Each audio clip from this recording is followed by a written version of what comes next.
to the VarsityWA Midnight Reactions Podcast, playoff style Week 10 state play-in round from 4A to 1A.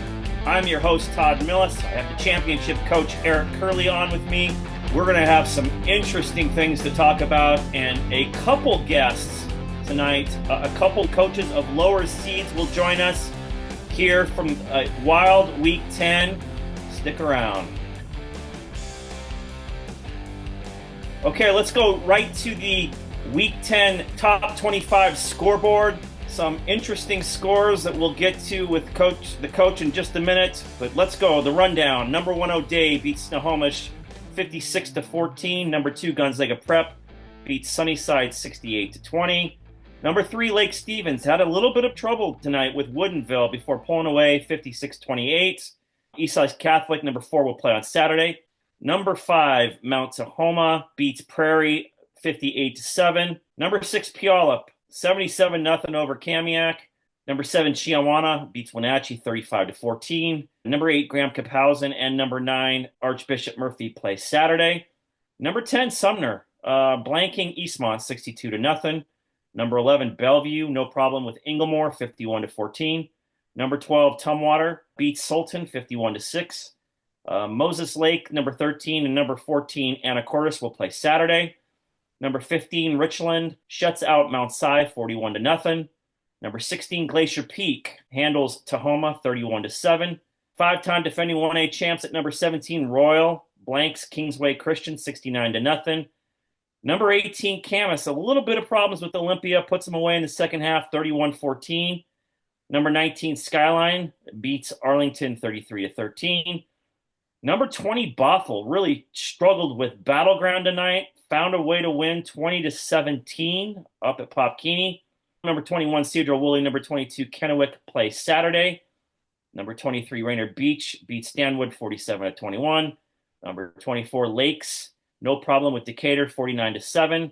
And number 25, White River, the 3A NPSL champions, defeat Peninsula 28-17.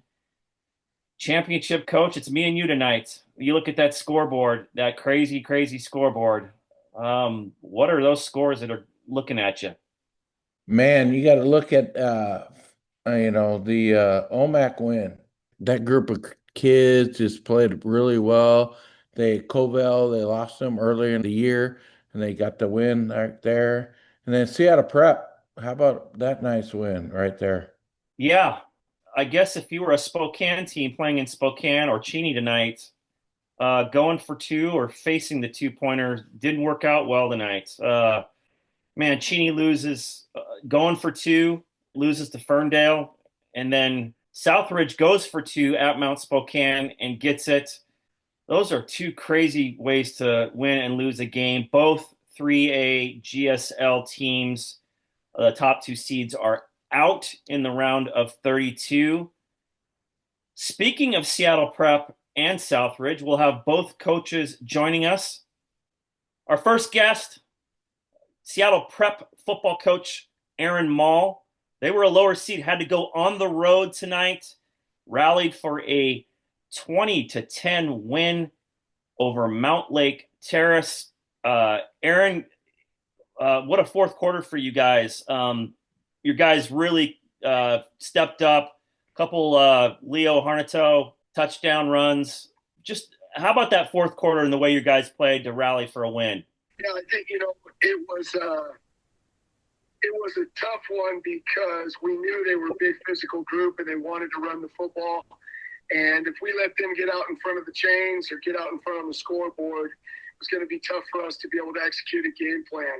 And we left some stuff out there in the first half that we wanted back, started executing a little bit better, higher level in the second half. That equated to some scores and putting us position to jump out front and out in front on the scoreboard and force them to throw it around maybe a little bit more than they're comfortable with. Yeah, your group has been through this year in and year out. You guys had a big win at Lakes last year.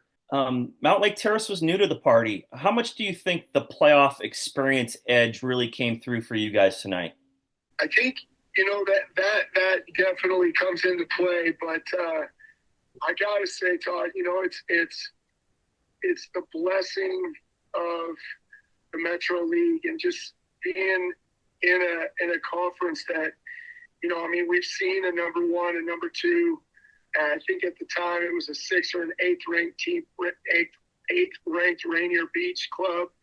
And those football teams are so stinking good. And that prepares you. If you can keep the guys together and stay unified through that process, it prepares you for nights like tonight or, the round of 16. And the reality is, I'm confident we're going to see another top 10 team this upcoming week, So I think that iron sharpens iron. And as long as we can get better through those adverse moments and those challenges, we can come out of it and be a pretty difficult out for somebody late in the year. Yeah. 3 of the top 4 seeds already advanced to the WI playoffs. Eastside Catholic plays Saturday. How do you explain how difficult the Metro League is? I think, it's a physicality and a speed, that I don't know, so much about other conference because I only know what I know and being in this conference, but the physicality is unmatched. When we sit in on all league meetings and we're trying to recognize kids for, to honor kids in all league meetings, and I'm like, that group goes anywhere in the state and they're top, they're top of the group. And whether that be the guys up front on the offensive line and defensive lines, or that be, the skill guys on the outside or in the secondary, or the guys in that second level as linebackers or tight ends and backs. It's just, you see such talent on a weekly basis that it just forces you to clean stuff up. Leo Harnato, 2 fourth-quarter touchdown runs. Seattle Prep rallies for a 20-10 victory over Mountlake Terrace tonight at Edmonds Stadium. Aaron Maul, thanks for joining the podcast. Congratulations on getting back to the state playoffs, where you'll find out Sunday what seed you will be and who your opponent is. Best of luck moving forward, and we'll talk soon. Awesome. I appreciate it, Todd. Thank you. We brought in an extra special guest, a pretty happy coach, going on the road to Mount Spokane and getting a 29-28 win. Matt Johnson from Southridge. Matt, congratulations on the win and getting back to the WIAA playoffs. You went for 2. It was a gamble, but on the road, against a team that's used to winning these games. Can you talk about the decision and the play and what went right for you to win the game? Yeah, we went in overtime and we scored with about 40 seconds left in regulation, and they go down and score real quick. And our defense was kind of reeling, kind of getting worn down. They get the ball first in overtime and scoring in a few easy plays. And, we talking about our offensive coordinator, Tyler Hogue, on the headset. We knew if we scored, we're going to go for 2. So I tried to give him a little bit of heads up of what play call we wanted. And, like you said, we're on the road, lower seed, playoffs. We went in there to win the game, and that was our mindset. I think we went for 2-3 times in the game and got it twice. And play came down to, our junior, really the heart and soul of our team, Jacob Karakov, and kind of guy that's been injured all year long and finally got healthy and has been rolling the last couple of weeks. And, it was awesome to be in the timeout. We called a timeout and kind of make sure we got the right play. And all the kids were amped up, ready to go. I could look in their eyes and knew they wanted it. So, yeah, it was an awesome night and a great play. Matt, you guys went to Auburn a few years ago in the round of 32 over here on the west side and got a victory. Tonight, you went to Spokane and got a victory. What is it about your approach, starting as a lower seed, going on the road and getting a couple wins and getting to the state playoffs? Is there something with your approach that's working? I think it's the kids. They buy into every opponent is the same. We kind of prepare the same way, and we feel we got a shot against anybody.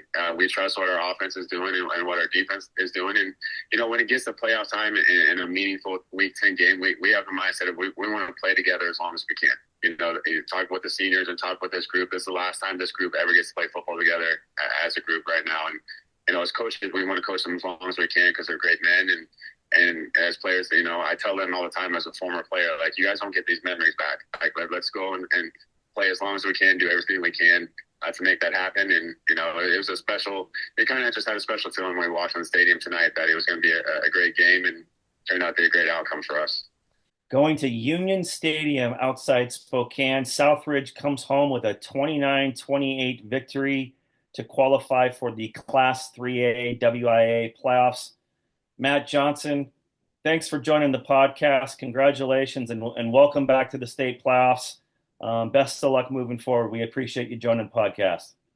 Awesome. Thanks for having me, man. I appreciate it. Go Suns. Last segment, Coach Kurle. It's our first hot take from the playoff round. What you got for us? What a win for Ferndale beating Cheney. I think that's a great win for those guys. They just get after it and show that league is just impressive. I mean, with that big win. And then I'm going to say in Central Washington area, Omac and Coach Saxman, I hear he's going to retire this year. What a great win for them, and see if things start rolling from there. But it's going to be a lot of football going on right now. Wait till Saturday and see what's going on. We've talked about it a fair amount on the podcast about the 2A Northwest Conference. Archbishop Murphy, Anacortes, Linden, Seaholm.